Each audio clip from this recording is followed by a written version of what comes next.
Hi everyone, Chris here, and the last couple of days we've been talking about the hype cycle, and I want to keep talking about the hype cycle. We've talked about the innovation trigger, the peak of inflated expectations, the trough of disillusionment, and the next phase of the hype cycle is the slope of enlightenment. I love these names. I think it's one of the reasons why I just love the hype cycle to begin with, is these creative and descriptive names. They're just fun.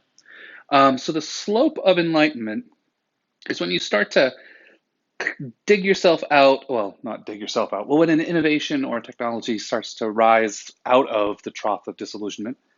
And this is where the expectations and excitement and hype all sort of start to match the reality of the situation.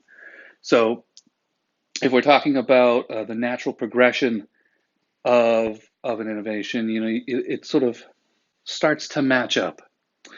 And this is the point in a technology's maturity when you start to see um, things you can buy off the shelf. It stops being a custom install and starts being a go to Best Buy and choose between the three options that they're selling there. Um,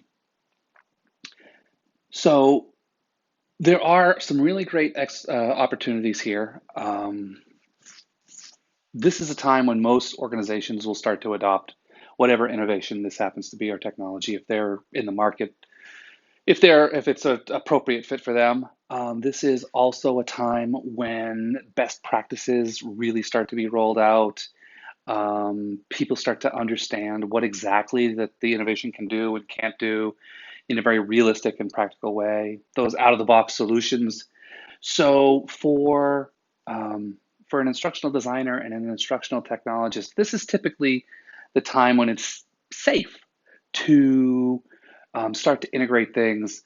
And if you're lucky enough to have had exposure in the earlier phases of the hype cycle and have been keeping up with this technology, you can be that much farther ahead.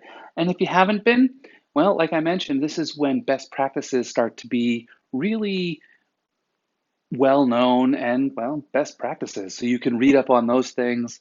Um, Technology starts to integrate with other players in the area in the arena. So integration becomes easier, rollout becomes easier. Best practices are known, so you have a better idea of what you're doing.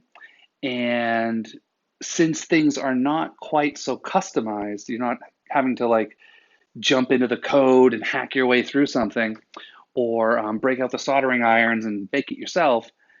This is also a time when the costs start to really drop. So you could buy an off the shelf solution, integrate it easily with what you're doing. So being ready for the slope of enlightenment is a really, really exciting time. And yeah, that's sort of the natural progression of the hype cycle there. Everybody gets crazy excited, really disappointed, and then things start to come together in the end. So there's one more stage of the hype cycle, and I will share that tomorrow. So I'll see you then.